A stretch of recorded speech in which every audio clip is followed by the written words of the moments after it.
sobre as entrevistas iniciais. Deixa eu ver começar, tá demorando para começar a gravação.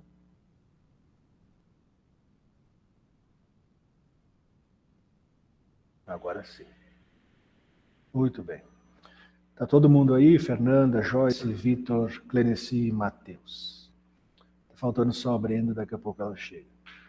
Tá, pessoal? Então hoje é a nossa segunda aula sobre a técnica, sobre a condução da psicanálise. E eu escolhi para a gente ver hoje um texto importante do Freud chamado Sobre o Início do Tratamento. Então, a semana passada a gente fez um estudo sobre as entrevistas preliminares e agora a gente vai fazer um estudo mais específico sobre o texto freudiano que organiza qual o método de trabalho, qual o método de intervenção do analista nas primeiras consultas. Esse texto vocês vão encontrar no volume 12 das Obras Completas, e é um livro importante de ter, que é onde ele coloca grande parte dos textos técnicos, dos artigos técnicos do seu pensamento, da sua obra, tá? O volume 12, então, onde estão os principais artigos técnicos.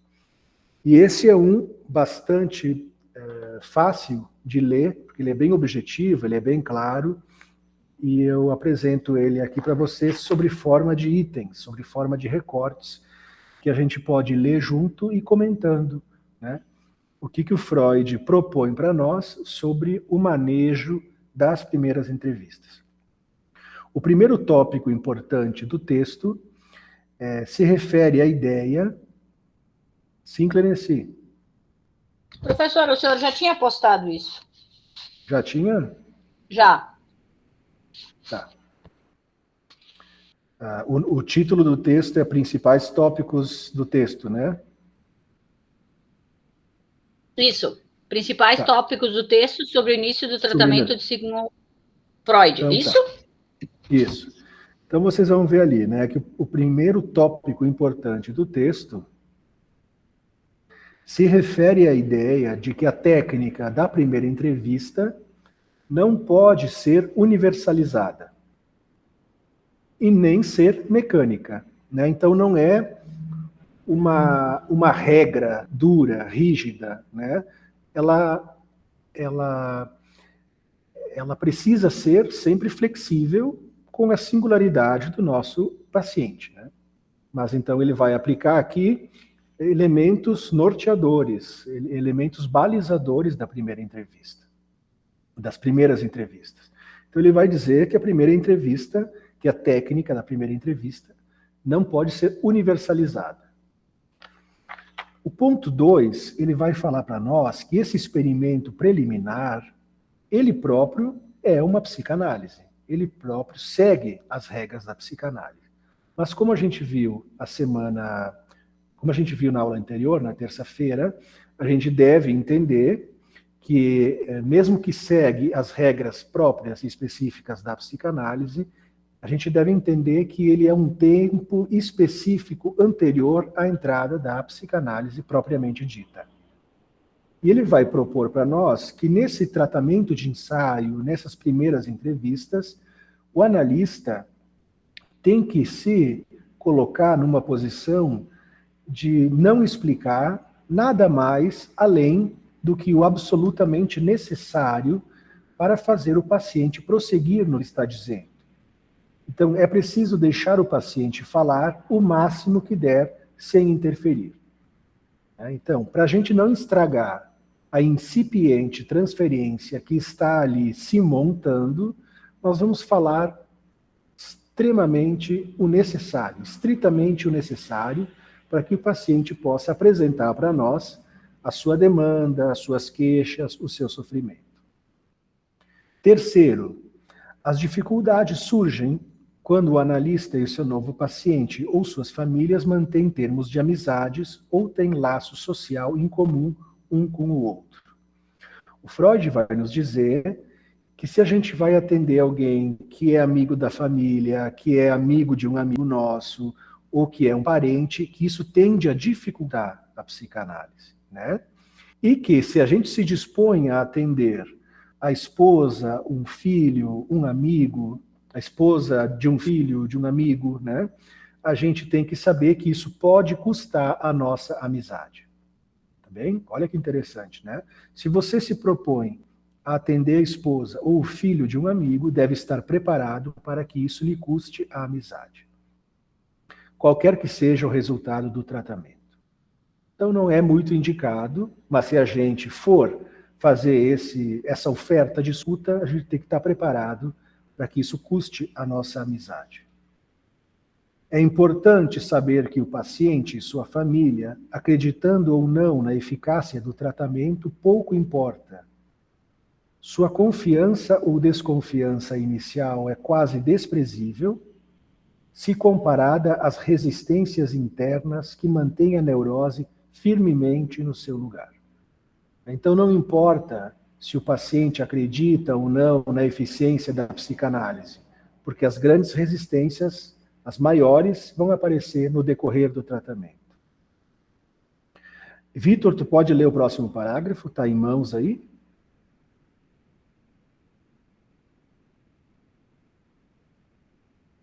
Peraí, só deixa eu me achar aqui. Eu tava arrumando o cabelo aqui. Ele começa a escuta. Ah, certo. A escuta deve ser feita desde o momento em que o paciente chega. O psicanalista não investiga o sujeito, mas marca o significante para abrir para a sexualidade. Trata-se de ir marcando lugares para incluir ou construir uma série de significantes à série do analista. O analista não vai atrás de história. Quando o sujeito se denuncia, ele faz uma abertura para sair de seu sofrimento. Tu viu que isso tem... Como? Né? Tu vê que isso tem a ver com... Pode desligar o teu áudio. Me escuta, né? Tu vê que isso tem a ver com o que a gente conversou na terça-feira, que desde as primeiras entrevistas, a gente não vai ficar tão envolvido em entender a história do paciente, né? A queixa do paciente, mas ir sim, como a gente conversou, construindo a nossa série significante. Aquilo que a gente falava do mapa significante, né? Então, desde o início do tratamento, das primeiras consultas, a gente vai construir essa série que é nossa. Então, a gente começa a escutar o paciente desde a ligação que ele faz, ou desde a mensagem do WhatsApp, a maneira com que ele nos busca, uma mensagem, uma ligação, ou encontrou a gente no corredor da faculdade, né? Ali já começa a nossa escuta. Ali a gente já começa a ficar atento aos significantes do discurso do paciente. Cleneci, tu pode ler o próximo parágrafo?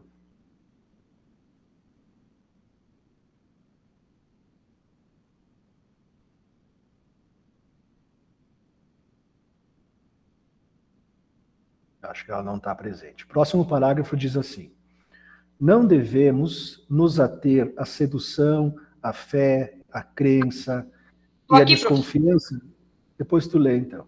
Tá bom. Não devemos nos ater à sedução, à fé, à crença e à desconfiança do paciente, mas sim atentar aos significantes que estão se produzindo naquela estrutura. Freud vai dizer que a gente não precisa da fé do paciente, né, para que o tratamento dê certo. A gente não precisa que o paciente acredite no tratamento. Mas dizer ao paciente que desde que ele se mantenha fiel à regra fundamental da associação livre, o tratamento funciona. Porque não se trata de um tratamento por sugestão ou por fé, né? Desde que tu fale livremente ao que te vem à cabeça, o tratamento vai operar. Tá bom?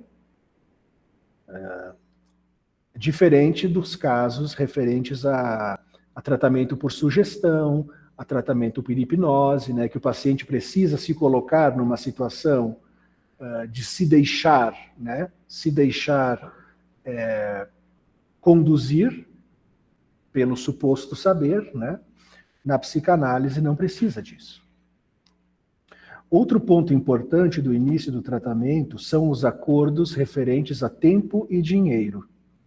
É importante deixar claro para o nosso paciente que ele precisa pagar pelo seu horário, mesmo que faltar a consulta, né?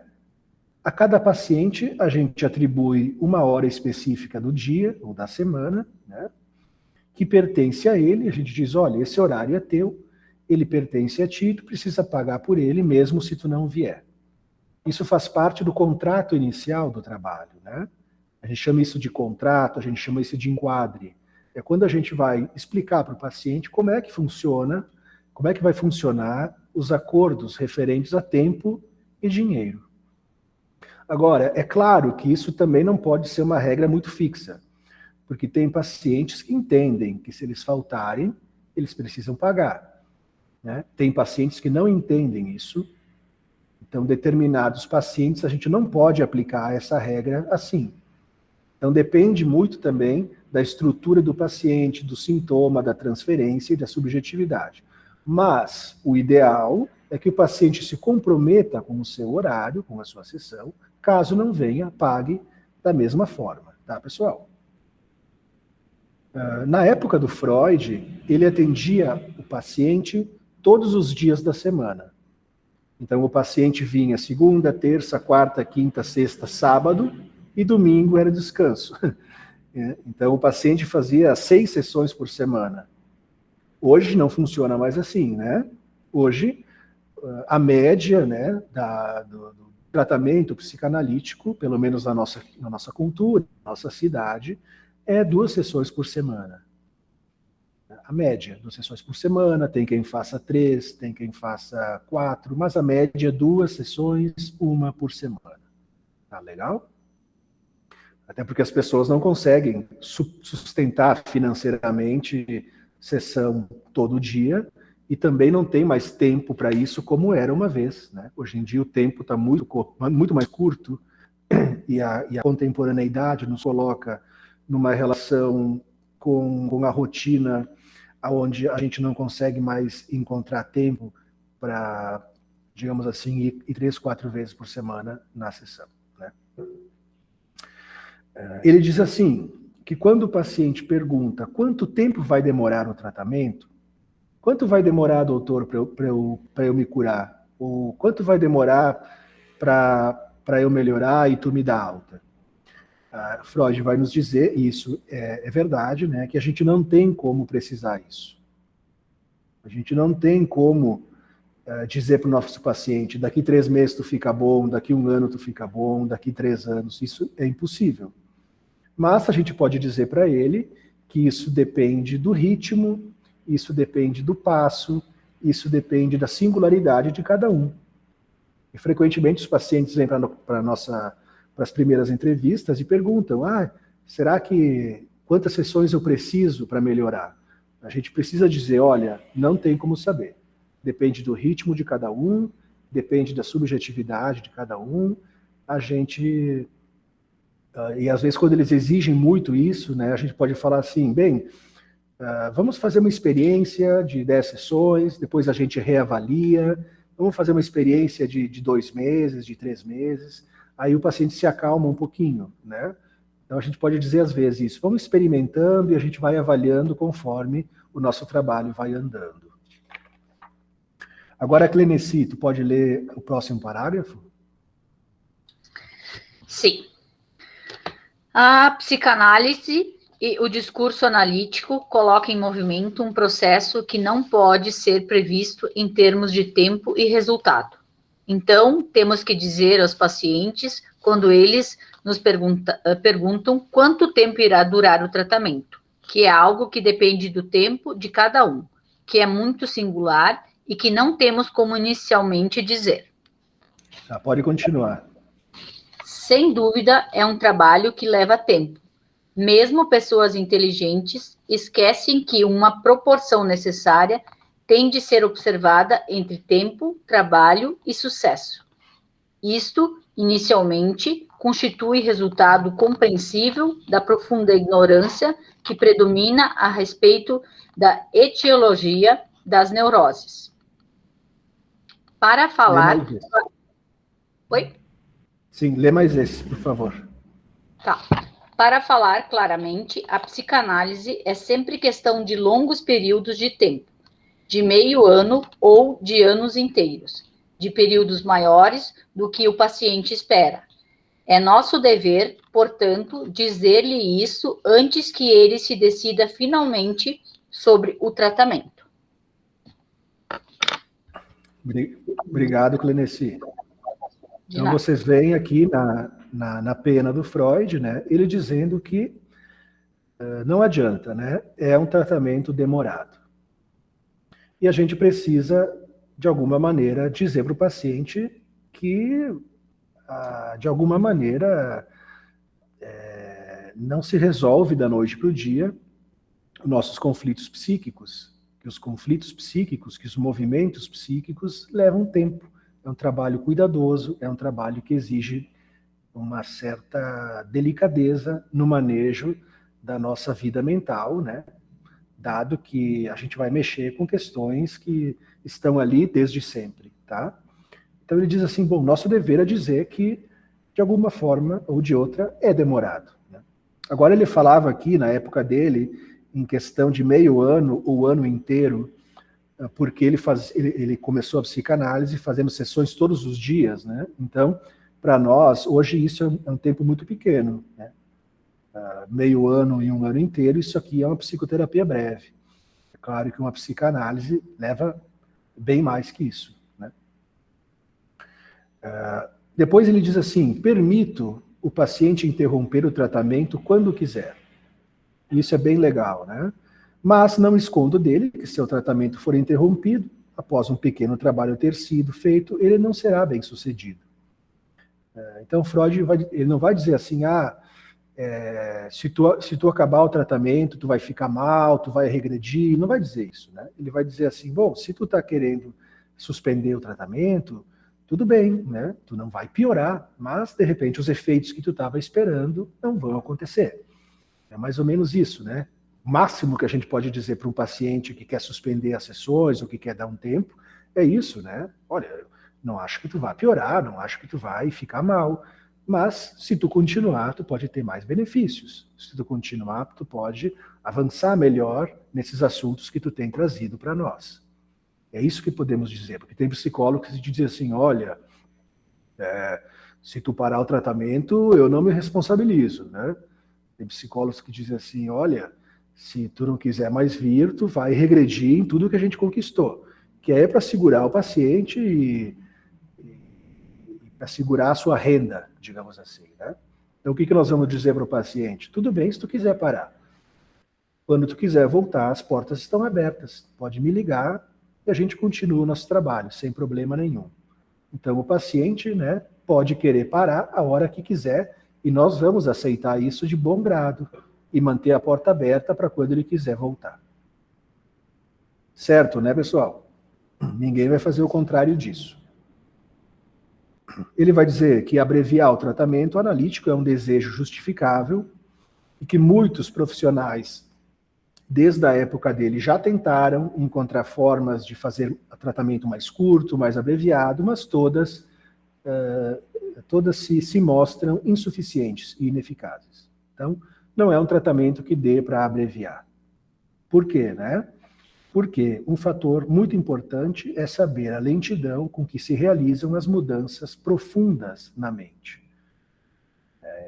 Então, como a psicanálise ela é uma prática que busca mexer nas estruturas da mente, não nos sintomas, né? Ela vai exigir tempo e investimento. O analista é certamente capaz de fazer muito, mas não pode determinar de antemão exatamente quais resultados que vai produzir. Digamos assim, que quando nós recebemos um paciente em análise, a gente não sabe quais são os efeitos e quais são os desdobramentos que vão se produzir a partir dessa aventura que ele vai iniciar ao lado desse novo sujeito. A gente não sabe onde vai dar a psicanálise para aquela pessoa, para aquele paciente. A gente tem, como eu disse antes, os balizadores que vão organizar a nossa caminhada junto ao nosso colega de aventura, que é o analisando, né? Mas aonde vai dar isso, não sabemos. Até porque o analista conduz a análise, e não a vida do paciente. Isso é muito importante. Nós conduzimos o processo analítico e não a vida do paciente. O próximo termo a ser decidido, Freud nos diz, que é a questão do dinheiro, dos honorários do médico. Na época ele falava nem médico porque era uma questão da medicina, né? O médico tem que entender que questões relacionadas a dinheiro são tratadas pelas pessoas civilizadas da mesma maneira que as questões relacionadas ao sexo. E o analista tem que estar determinado, desde o princípio, a não ter embaraço, a não ter vergonha, a não ficar inibido em falar sobre dinheiro. E assim como não pode ficar inibido em falar sobre o sexo e as fantasias sexuais. Então, desde o início, ele diz, nós temos que educar o nosso paciente a falar de dinheiro e falar de sexo sem inibições no setting. Setting é o espaço onde se dá o processo analítico, né? Então, ele vai dizer assim, que é conhecido, é fato conhecido, que o valor do tratamento não se realça aos olhos do paciente se forem pedidos honorários muito baixos. Aquilo que a gente conversava na aula passada. O valor do tratamento tem que pesar no bolso do paciente para o paciente dar valor a esse espaço e a esse profissional, para também sustentar a transferência, né?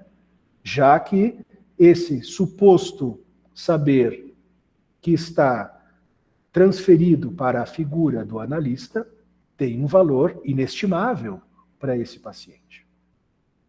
Então a gente tem que fazer o paciente pagar uma quantia considerável para o paciente, né? Não para nós, para o paciente. O analista também não deve fornecer tratamento gratuito ou fazer exceções em favor de colegas ou família. Então, a psicanálise sem pagamento não existe, né? Não é possível. E também a gente não pode atender alguém assim, vou te fazer um descontinho porque tu é amigo de fulano, vou te fazer um descontinho porque tu é meu parente, né? Isso se atravessa, emperra, atrapalha a transferência e o processo terapêutico. Como ele diz, o tratamento gratuito aumenta enormemente as resistências do neurótico e a ausência do efeito regulador oferecido pelo pagamento de honorários ao médico torna-se ela própria muito penosa. Todo relacionamento é afastado do mundo real e o paciente é privado de um forte motivo para esforçar-se por dar fim ao tratamento. Então, o pagamento ao médico ou analista é um instrumento regulador da transferência, do tratamento, da experiência e também o que permite o paciente falar realmente tudo o que vem à cabeça e usar, né, o analista como um objeto que ele compra e que ele tem direito a usar. Se ele não paga bem, ele não consegue realmente entrar em transferência. Não consegue se entregar, né? Porque ele vai sentir que ele está abusando, né, do terapeuta, ou ele vai sentir que o terapeuta está gostando de escutá-lo, está cobrando pouco, está gozando das suas histórias, né? E aí ele vai dizer que, mais uma vez, que mesmo que pese para as classes médias, né, ou para as classes baixas, é preciso eternamente aquilo que a gente conversou, outra aula também, que nada na vida é tão caro quanto a doença e a estupidez. Quem que poderia ler para mim o próximo parágrafo? Pode ser o Matheus ou a Joyce? Começa assim, outro aspecto importante. Posso ler, professor? Obrigado. Outro aspecto importante diz respeito ao início da sessão. Que ponto e com que material deve iniciar a fala do paciente? O material com que se inicia o tratamento é, em geral, indiferente. A história de vida do paciente, ou a história de sua doença, ou suas lembranças de infância. Mas, em todos os casos, deve-se deixar que o paciente fale, e ele deve ser livre para escolher em que ponto começará. Dessa maneira, dizendo-lhes, antes que eu possa dizer algo, tenho que saber muita coisa sobre você, por obséquio, Conte-me o que saber a respeito de si próprio. Conte-me o que sabe a respeito de si próprio. Deu para entender, Matheus? Deu. Que o Freud diz para nós, né? Que o tratamento se inicia a partir de qualquer ponto que o paciente queira escolher para falar de si. Mas eu digo mais, não é só o tratamento que inicia assim, é todas as sessões que inicia assim. Todas as sessões se iniciam a partir da escolha do paciente sobre qualquer ponto que ele queira falar. Não precisa ter uma regularidade, uma continuação, né? Isso de, a próxima sessão vamos trabalhar mais sobre isso. Isso não existe, né? O paciente chega na sessão, assim como no começo do tratamento, no começo das sessões, e a gente diz, me fale, né, o que está se passando pela tua cabeça. Mas o que especificamente o paciente diz? Olha, pode começar de qualquer coisa, uma lembrança que tu teve, um sonho, uma preocupação que tu está tendo agora, algo que aconteceu no fim de semana, escolhe, né? Pode falar começar a tua fala de qualquer lugar. Por quê, né, pessoal? Porque isso sempre vai desembocar nas mesmas questões, né?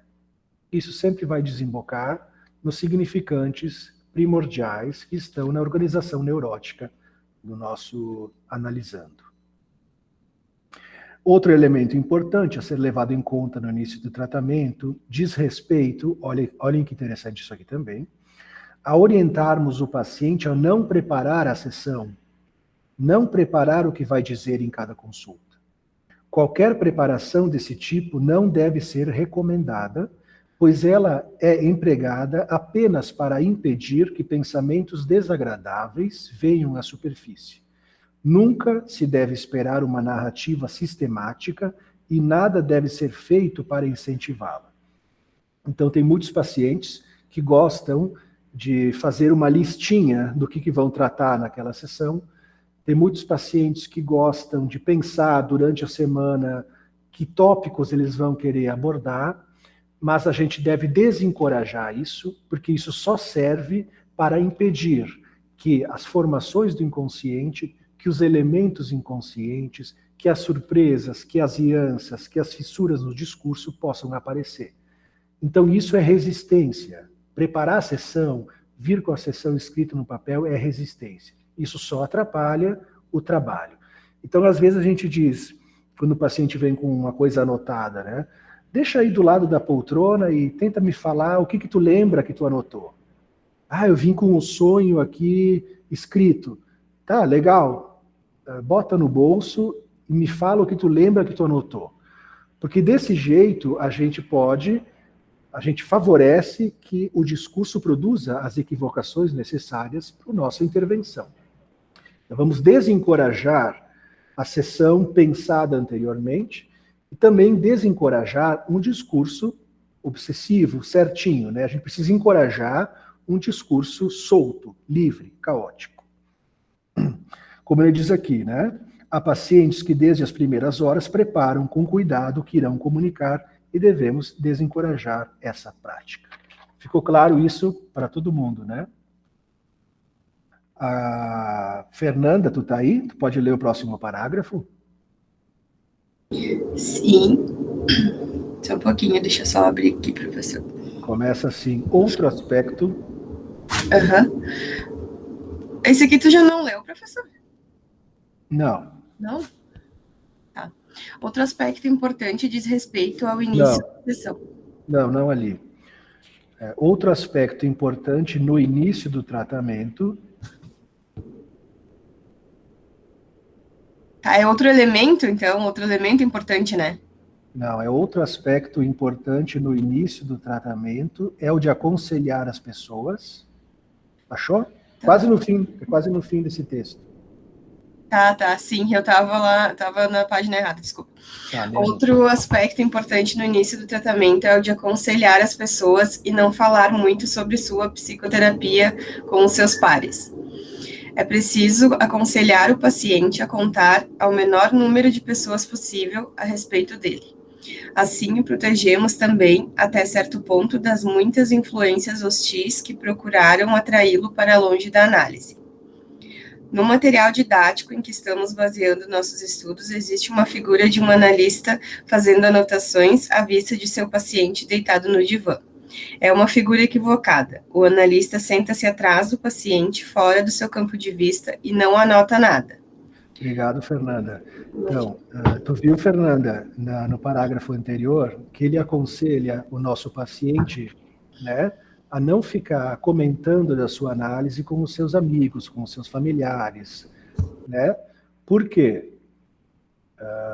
Às vezes os pacientes começam a terapia e eles dizem assim, ai, a minha mãe fica querendo saber o que eu falo aqui.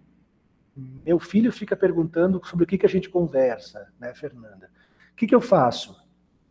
A gente vai dizer, bem, tu é livre para fazer o que tu quiser, se tu quiser comentar, tu comenta. Mas se eu puder sugerir alguma coisa, acho melhor tu ficar um pouco mais reservada em relação a nossas conversas. Por quê? Por vários motivos. Porque a pessoa que escuta de fora não entende nada. O diálogo analítico, quando ele é reproduzido fora da sessão, a pessoa que escuta, ela não consegue entender bem do que se trata. Geralmente, a pessoa que escuta vai dar pitaco e vai provavelmente atrapalhar o trabalho, atrapalhar a transferência, né? Então, a gente pode sugerir, aconselhar o paciente, como a Fernanda leu aí, que ele reserve as questões analíticas para a nossa sessão, para o nosso espaço terapêutico. Aí a Fernanda leu também no outro parágrafo. Quando eu fiz esse texto, eu estava falando de um material de apoio de uma outra disciplina, né? Que vocês vão encontrar muitas vezes nas revistas, nas redes sociais, nas charges, nas imagens, o analista sentado do lado do paciente, quando o paciente está no divã, ou na frente do paciente, né? E eu mandei para vocês um vídeo lá do meu consultório mostrando qual é a posição correta da poltrona em relação ao divã. Então, quando o paciente está no divã, a posição do analista é atrás, né? Atrás do divã, na sua poltrona. Então, o paciente não vê o analista. Né? O analista sai do campo de visão do paciente. Tá? Então, a partir de hoje, vocês sabem que essas várias figuras que tem um analista falando com o seu paciente enquanto o paciente está no divã e eles se enxergam, isso está completamente inadequado. Outra coisa importante também é que, já entrando nesse texto que a Fernanda leu ali, é que a gente, enquanto o paciente fala, isso do começo ao fim do tratamento, a gente não anota nada. Isso também é equivocado nas imagens do senso comum, o analista com uma prancheta anotando, né? A gente não anota nada durante o atendimento clínico, nem nas primeiras consultas. Tá? Mas, professor, aí tu não vai se perder um pouco sem nada anotado? Não. Tu atende, sei lá, atende 10 pacientes no dia, como que a gente vai lembrar? Existe uma coisa que a gente chama de memória significante. Por incrível que pareça, a gente não lembra de tudo que o paciente fala. Mas porque isso não importa, né? Como eu falava para vocês. A gente vai construindo uma memória da série significante de cada paciente. A gente chama de memória significante. Ou seja, quando tu vem para a sessão, aquilo que o meu mapeamento significante está trabalhando na escuta do teu discurso, aquilo eu estou guardando. E a gente guarda, mesmo que o paciente ache que isso é impossível, né? Mas a gente guarda cenas, falas, palavras, situações, a gente vai fazendo uma memória, uma gavetinha para cada paciente e a gente não esquece. O que é importante a gente não esquece. Então é isso que eu estava falando, né? O correto, o ideal é não anotar. Por vários motivos. Vou explicar um. Um motivo é que se o paciente vê que a gente está anotando, ele fica inibido, ele começa a querer adivinhar por que aquilo que eu falei ele anotou, por que o que ele está escrevendo aí? Então ele começa a querer investigar que tipo de coisas no seu discurso mexe com a caneta lá do seu analista. Isso cria muita resistência. Mas eu diria para vocês que o mais importante é que quando a gente anota algo da sessão, e isso é fundamental, quando a gente anota algo da sessão, a gente fica, né, a gente fica aprisionado, condicionado a continuar escutando aquelas coisas. A gente fica aprisionado pela própria escuta. Quer dizer que se o Vitor ou se a Fernanda vem lá no consultório e cada sessão eu anoto o que eles me falaram, né, a minha escuta vai ficar reduzida a essa compreensão das anotações que eu faço. E eu não vou conseguir escutar na próxima sessão com a escuta zerada, ou escuta livre. Então, a gente não anota nada do que os pacientes falam. Porque assim a gente permite que cada sessão seja nova, que cada sessão nos surpreenda. Se a gente anota, a gente se inclina. Se a gente anota, a gente começa a construir determinações na escuta que impede que a gente consiga escutar as novidades do discurso. Isso é fundamental. Não são todas as escolas de psicanálise que trabalham assim. Tem escolas psicanalíticas, né, que anotam depois da consulta, mas eu digo para vocês, se vocês querem fazer uma escuta limpa do inconsciente dos pacientes, como se cada sessão fosse uma nova sessão, fosse um novo paciente, é melhor não anotar nada. Sim, Fernanda? Professor, assim, não sei se pode ser uma pergunta boba, porque eu realmente não sei, não faço nem ideia de como é que funciona, nunca vi uma sessão e nunca participei. Mas, então, não sei em que momento que a gente vai se comunicar com ele e quais os tipos de comunicação, o que pode ser dito, o que não pode ser dito.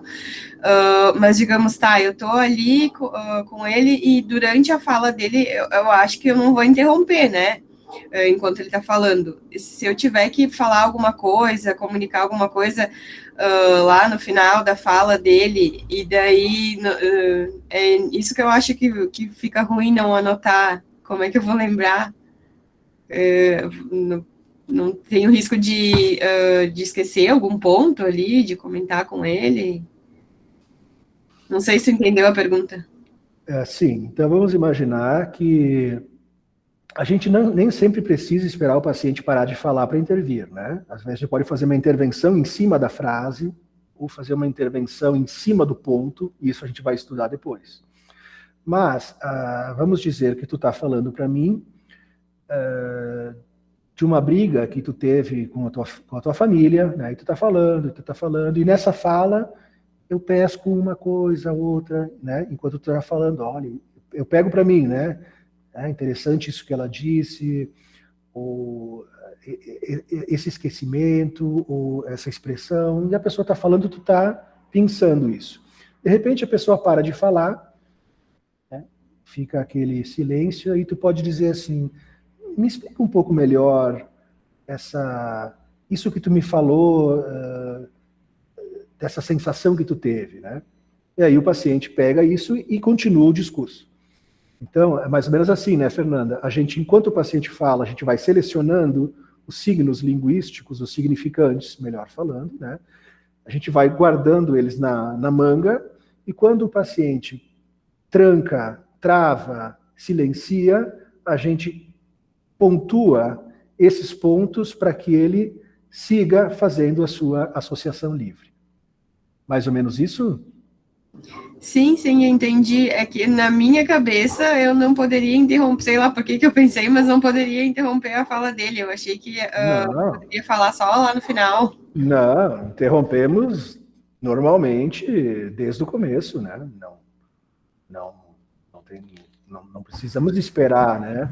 O fim eu também pensava assim, até assistir uma sessão, uma encenação de uma sessão. Não. aí fica bem mais claro. Tipo, uma coisa que eu recomendo também, tipo, pesquisar vídeos de sessões, assim, pelo menos o que tiver disponível. Não, Fica bem claro. A gente fala bastante, né? Durante, porque senão o paciente corre o risco de falar a sessão inteira e não tocar em nenhum assunto importante. Então a gente interrompe, a gente produz encadeamentos, associações, a gente vai conduzindo, né? Tem uma metáfora que os psicanalistas usam, que nós fizemos um trabalho semelhante ao corte e costura. Trabalho de corte e costura. Então, nós cortamos e costuramos o discurso do paciente. Ou nós trabalhamos também como tecelões. Pegamos as pontas e vamos ajudando o paciente a construir o seu tecido, né? Então, a gente vai cortando e costurando, através de pontuações, interrupções, perguntas, gestos, interjeições, o tempo todo. Não fica esperando, né, o fim do discurso para falar. Tá bom? Ficou claro, Fer? Sim, ficou claro agora. Então tá.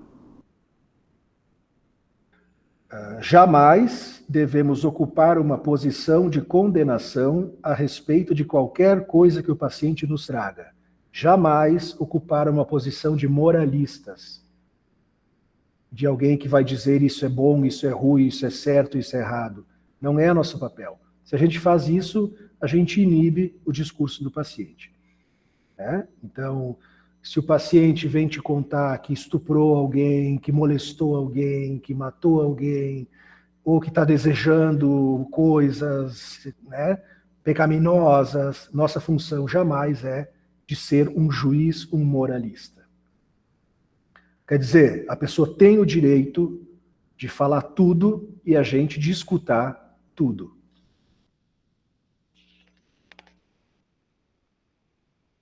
Outro ponto que o Freud nos coloca aqui, interessante, é quando devemos começar a fazer as nossas comunicações. As comunicações, digamos, as interpretações, os entendimentos. A resposta dele: isso pode ser feito depois de que a transferência se estabeleceu de forma mais firme. Quando se fez um rapport apropriado com ele. Rapport é o vínculo, né, apropriado com o paciente. Então, o primeiro objetivo do tratamento é ligar o paciente à pessoa do médico. É fazer o estabelecimento da transferência. Para assegurar isso, nada precisa ser feito, exceto conceder-lhe tempo. Então, quando é que nós vamos fazer as primeiras interpretações, as primeiras construções, né, as primeiras intervenções mais significativas? Depois que a transferência se firmou. Depois que a gente sente que aquilo que a gente vai falar, aquilo que a gente vai pontuar, não vai estremecer as bases da relação. O paciente está firme aí na transferência. Antes disso, a gente corre o risco de fazer com que o tratamento nem comece. Então, por isso que nas primeiras consultas a gente não pode sair dando interpretaço, porque se a transferência não está firme, o paciente já vai embora falando mal da gente ali no Facebook e no Instagram. A força motivadora da primária na terapia é o sofrimento do paciente e o desejo de ser curado, né? Então, qual é a força motivadora para se iniciar uma análise? Como eu falava para vocês, terça-feira, é a angústia e o desejo de melhorar. Sem angústia, sem sofrimento, não tem começo de análise. Com bastante frequência, a transferência é capaz de remover os sintomas da doença por si mesma, mas só por pouco tempo, apenas enquanto ela própria perdura. Nesse caso, o tratamento é por sugestão e não é psicanálise. Então quer dizer que é muito comum acontecer a chamada lua de mel. Lua de mel em qualquer tratamento, né? Qualquer tipo. Então o paciente vai procurar um tratamento e essa relação transferencial que alguém acolhe, escuta e supostamente sabe, isso alivia bastante o sofrimento, isso diminui os sintomas ou zera os sintomas. E os pacientes muitas vezes ficam muito felizes com isso e acham que estão curados e vão embora. Depois o sintoma volta, né? Porque não houve tratamento, houve trabalho de sugestão. Isso não é tratamento. Então a gente deve saber que esse período de encantamento inicial, nossa, eu estou vindo aqui há 2 meses, tudo se resolveu. Né? A gente não deve achar que isso é bom, porque isso é um engodo, isso é uma ilusão. Né? Nem se tocou nos pontos importantes da psique, da alma do paciente. Sim, Vitor. E tanto que foi nesse ponto em específico que me fez parar de flertar com a TCC, assim. Foi nesse momento, assim, que eu larguei de mão a TCC de vez, assim. Porque eu experienciei isso. Eu experienciei, como é que eu posso dizer, essa sensação de... Eu não diria de ser curado, mas sim de poder ter enfrentado ele, assim. Como é que eu posso dizer? Como se fosse um amadurecimento, eu poderia dizer. Seria a melhor palavra, assim, para descrever a sensação. Como professor acadêmico, eu tenho que me cuidar de fazer comparações, Não, sim. Né? Porque isso é uma questão que gera muito problema na vida acadêmica, né? Uhum. Então, que bom que tu faz por mim, mas eu não posso fazer porque é uma briga sem fim, tá? Tá no contrato. Tá no contrato. Mas é isso, né? São tratamentos diferentes, né? E a gente tem que cuidar para não fazer, pelo menos dentro da perspectiva psicanalítica, a gente tem que cuidar para não ficar fascinado com o efeito de sugestão das primeiras entrevistas, porque isso é apenas um encantamento inicial do trabalho. E depois voltam os sintomas, né? Outra coisa legal da gente pensar, que não está no texto do Freud, mas pensando, né, no quanto a gente tem que ser neutro, para que o paciente possa engatar na nossa figura, engatar a sua transferência, né? Como a gente conversou terça, que o paciente possa transferir para nós essa posição de suposto saber e essa posição de um semblante que tem a ver com o seu fantasma, a gente tem que cuidar muito com as redes sociais, já que a gente está falando em rede social. Quem trabalha com psicanálise não pode ficar colocando as suas opiniões nas redes sociais. As suas opiniões políticas, as suas opiniões, eu diria, até de música, de time de futebol, partido, se é machista, se é feminista, se é de direita, se é de esquerda. No momento em que tu bota isso nas redes sociais, tu está impedindo que uma grande massa de pessoas faça transferência contigo. E até que o seu paciente que está achando que você é gremista e é machista, se descobre que você é do Colorado e é feminista, ele acabou o tratamento. Ele não vem mais. Ou se você é uma pessoa que valoriza muito o casamento, valoriza muito a família, e ele vê que você posta isso com frequência, e ele é um cara que odeia a família e que quer liberdade, novos costumes, ele vai parar a análise dele. Então a gente tem que ter cuidado e entender que no momento em que a gente se ocupa da posição de psicanalista, a gente tem que preservar o nosso semblante. Porque senão a gente vai estragar as análises dos nossos pacientes. Então, cuidem disso também. A gente vê aberrações nas redes sociais, né? E não é à toa que as pessoas estão sem pacientes. Ficou claro para todo mundo? Eu gostaria de ver se alguém tem um exemplo, um comentário ou uma pergunta para a gente ir depois para o próximo texto. A Clerici, a Joyce, Matheus. Vitor, sim. Eu tenho uma em específico, assim. Digamos que o paciente tenha noção de todo o processo psicanalítico, assim, digamos. O tratamento vai ter o mesmo efeito ou ele vai ser um pouco mais demorado ou vai ter algum efeito durante o tratamento, assim, tipo, só perguntando mesmo. Porque isso me passou pela mente na última aula. Sim, eu acho que uma pessoa pode ter muita resistência no seu processo analítico e se usar da teoria para levantar essas resistências. Como diz lá o Christian Dunker, né? E eu digo para vocês também, da minha experiência, os estudantes de psicologia são os mais resistentes, porque eles vêm com a teoria embaixo do braço, né? E a teoria ajuda, às vezes, para a gente não se entregar como deveria.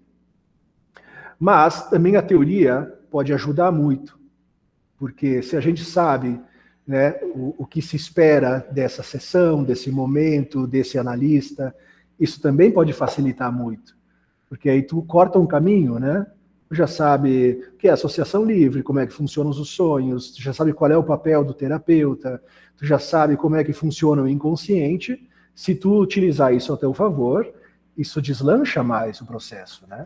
Então, eu te respondo de duas maneiras, né? Pode tanto ajudar como dificultar. Depende do paciente. Sim, Matheus. Só abrindo um parênteses nisso que o Vitor falou, eu fico imaginando também que pode acontecer uma idealização, né, por parte do paciente de como que vai ser a experiência quando ele já tem contato com a psicanálise, né? Então, Pode, geralmente acontece. E daí qualquer deslize que o analista possa ter ali que não se encaixe naquele ideal que ele botou, ele já vai levantar, né? E vai acontecer desidealização. É. Por quê? Porque a desidealização necessariamente tem que acontecer em qualquer processo psicanalítico. Por quê?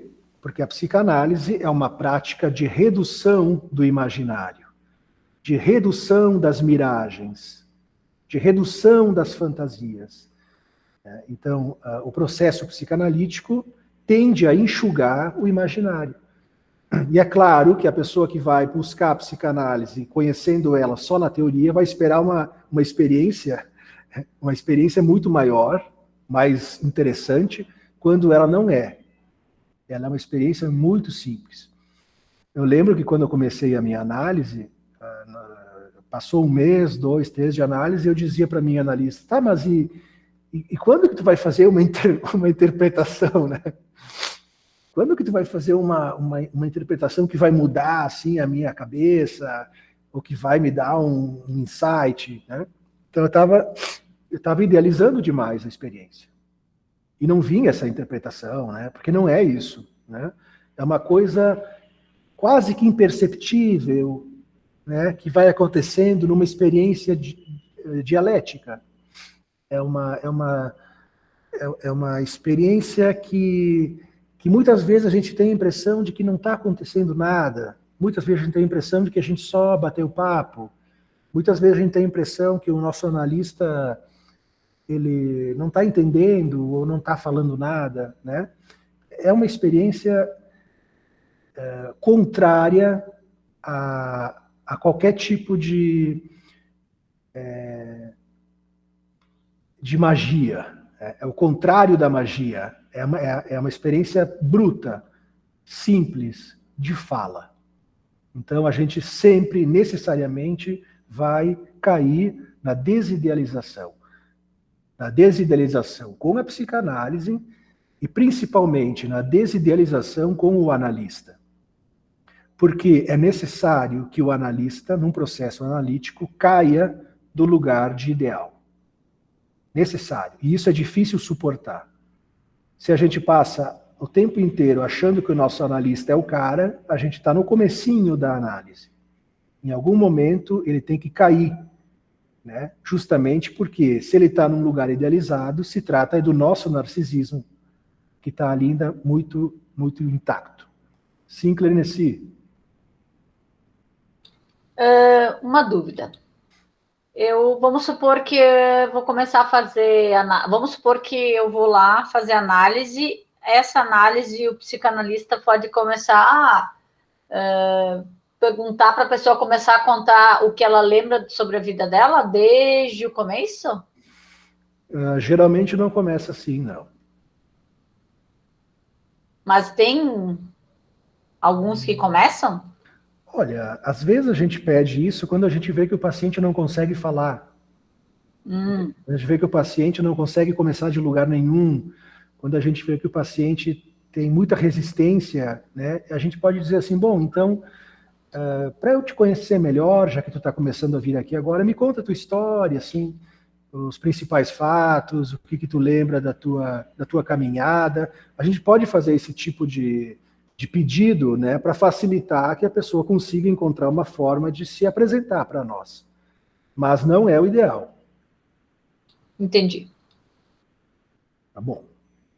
Vamos à segunda parte do nosso material, que tem o título Notas sobre a questão do pagamento em psicanálise. A teoria do pagamento.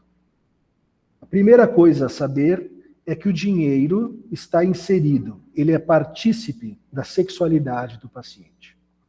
O dinheiro é um dos objetos investidos fortemente pela libido do sujeito.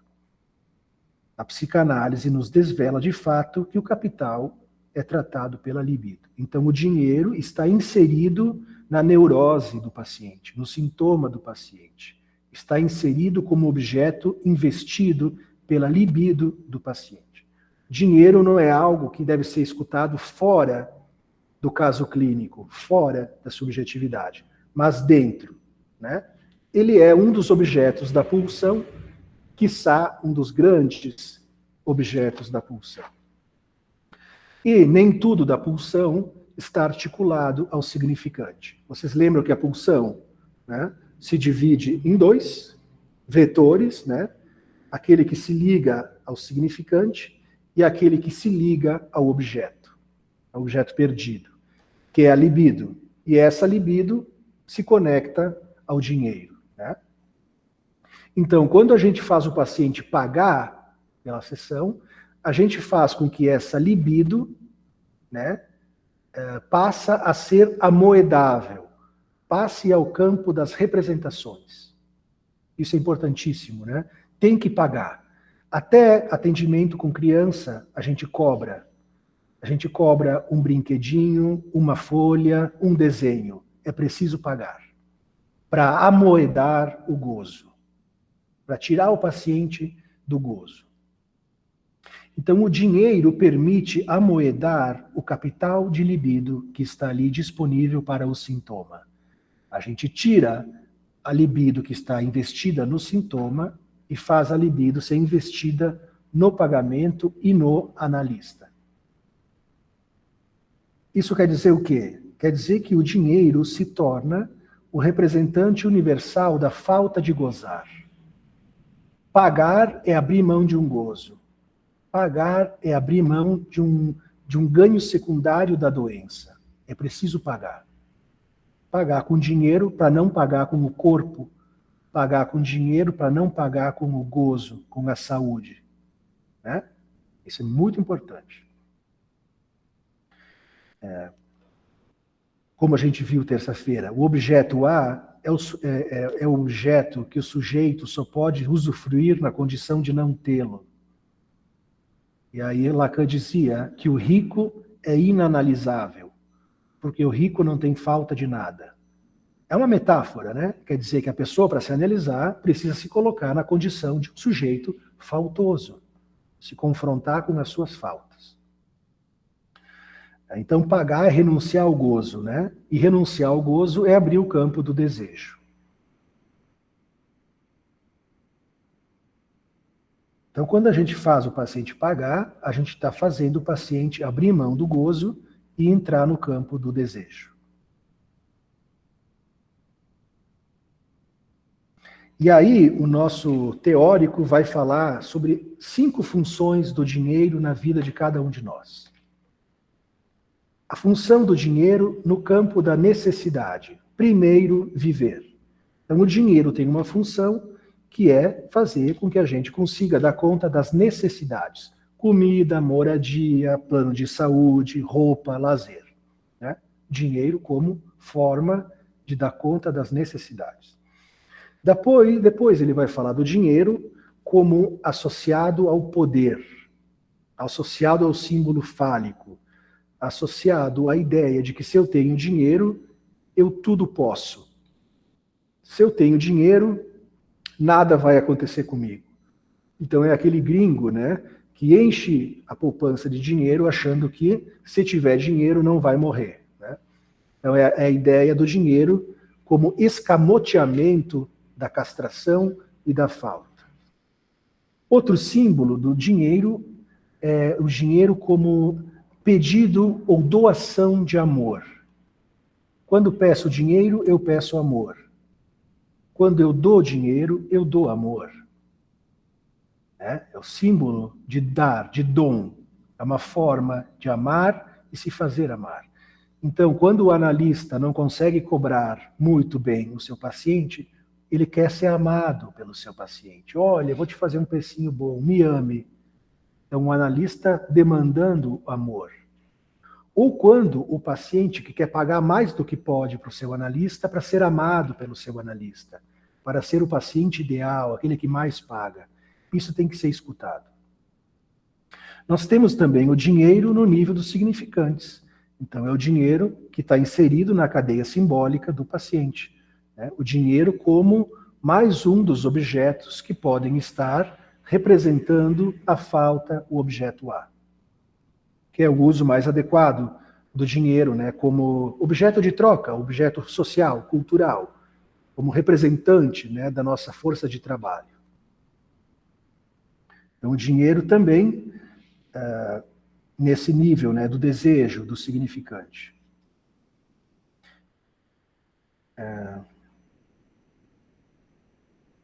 Deixa eu ver mais o que sobre o dinheiro.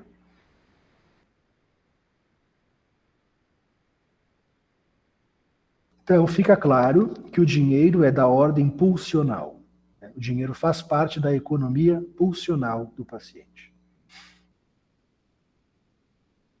O dinheiro entra na série dos objetos destacados do corpo. Por isso que vocês sabem que como objeto, como o dinheiro fica numa posição de objeto pulsional, ele nunca é o bastante, né? Assim como o objeto A nunca é o bastante. Assim como a imagem do corpo nunca é perfeita o bastante. Assim como os bens de consumo nunca são o bastante, porque são objetos investidos pela pulsão. E tudo que é investido pela pulsão nunca é o bastante. E o analista vai sempre contra o gozo na tentativa de fazer surgir a dimensão do desejo e se presta a cobrar bem para isso. Cobrar bem para mostrar que ele não está ali de graça e que não está interessado em fazer caridades, ou não está interessado em fazer do paciente um objeto de gozo, de pesquisa e de experiência. Cobrar bem é para mostrar para o paciente que a gente está ali fazendo um trabalho, que a gente não é um santo. E que a gente vai utilizar aquele dinheiro para a gente fazer o que a gente quiser em outro lugar. Não estou gozando de ti, tu tem que me pagar. Nesse sentido, né? Então o dinheiro tem a função de paragozo. Não há duas pessoas que tenham uma relação idêntica com o dinheiro, significa que cada paciente paga um valor específico. Cada paciente vai pagar um valor de acordo com o seu sintoma. É isso que a gente conversou terça, né? Um paciente pode pagar 80, um pode pagar 300, porque isso tem a ver com a escuta clínica daquele sujeito. É claro que cada um de nós, de alguma maneira, temos que trabalhar com um parâmetro, né, daquilo que a gente aceita também, né? Daquilo que a gente acha de acordo. Né? Então a gente geralmente trabalha com um mínimo e um máximo, né? Um teto e um piso, e a gente vai tentar localizar a questão do paciente dentro daquilo que para nós é confortável. Senão, fica muito louco o negócio, né? Então, cada um de nós trabalha com um valor médio.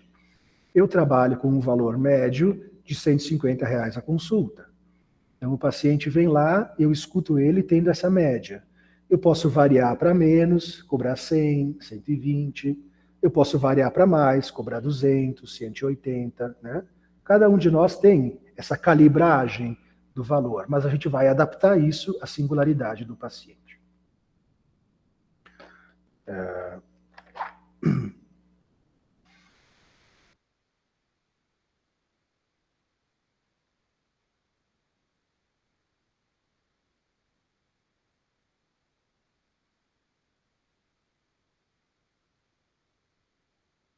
Como diz aqui o material, o analista não pode ter um preço fixo para todo e qualquer que venha bater à sua porta, pois isso seria situar sua praxis não no registro libidinal, e sim no registro da prestação de serviço, não no registro libidinal, mas no time is money.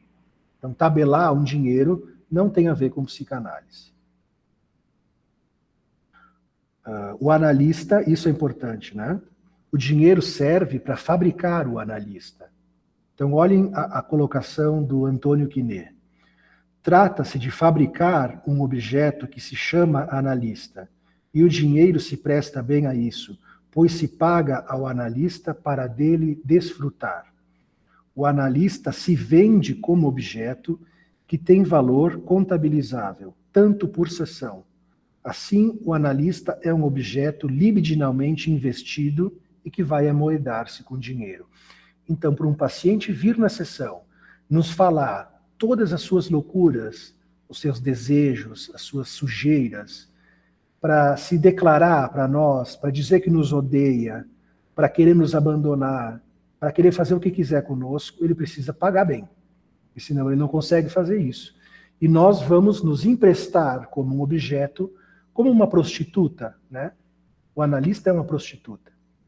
A gente vai se doar para que ele faça o que quiser conosco. Só que não com o nosso corpo, né? Mas sim com o nosso semblante. Que ele possa utilizar da nossa imagem para fazer o que quiser. Para ele transar conosco, nos matar, nos cuspir, nos abandonar, o que quiser. Tem que pagar bem.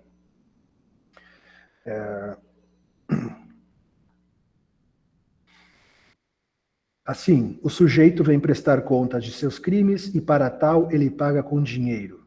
Maneira de colocar em movimento a dívida simbólica. É muito pior ficar endividado com a vida. Lacan, uma vez, atendeu um paciente, Lacan cobrava muito caro, né? E o paciente disse assim para ele: nossa, doutor, como é cara a sessão? E o Lacan disse: sim, meu caro. Então é uma interpretação interessante para a gente pensar a questão do dinheiro, né? Como é cara a sessão? Sim, meu caro. Quer dizer o quê? Que o paciente paga, mas a gente também paga muito. Como é que a gente paga? Como é que o terapeuta paga? De 3 formas. Com suas palavras, com o simbólico, né? Com a sua interpretação, com o seu estudo, paga com a sua escuta, com o simbólico. Paga com o imaginário, quer dizer, apagando-se enquanto sujeito para ser objeto da transferência do seu paciente. Então, quando a gente está escutando um paciente, a gente, enquanto sujeito, se apaga. A gente está apagando com o nosso ser. E a gente também paga... desculpa aqui. A gente paga se apagando como eu, não estando aí como eu, mas a gente também paga no registro do real, que é isso que eu falava, né? Se propondo ser um objeto para o uso do outro. Então, é esses tipos de pagamento, com as palavras, com o apagamento de si e com o emprestar-se de objeto para o outro.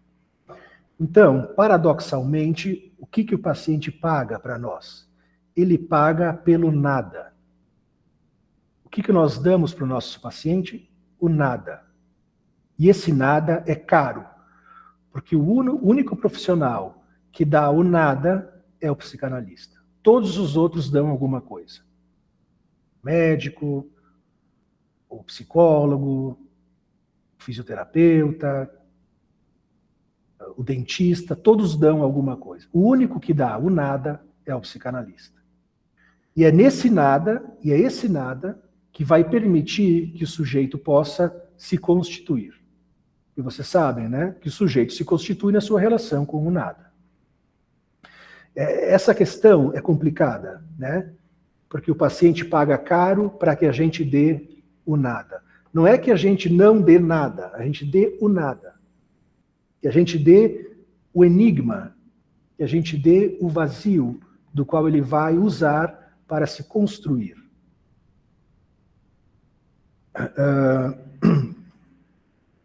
Isso é a ética da psicanálise.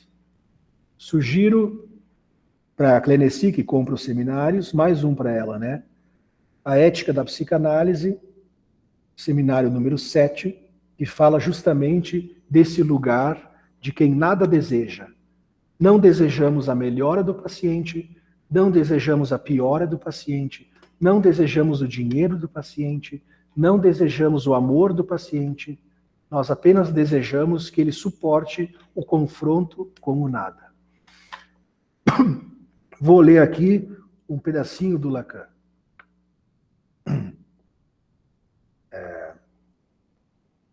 Eis o que convém lembrar no momento em que o analista se encontra em posição de responder a quem lhe demanda a felicidade.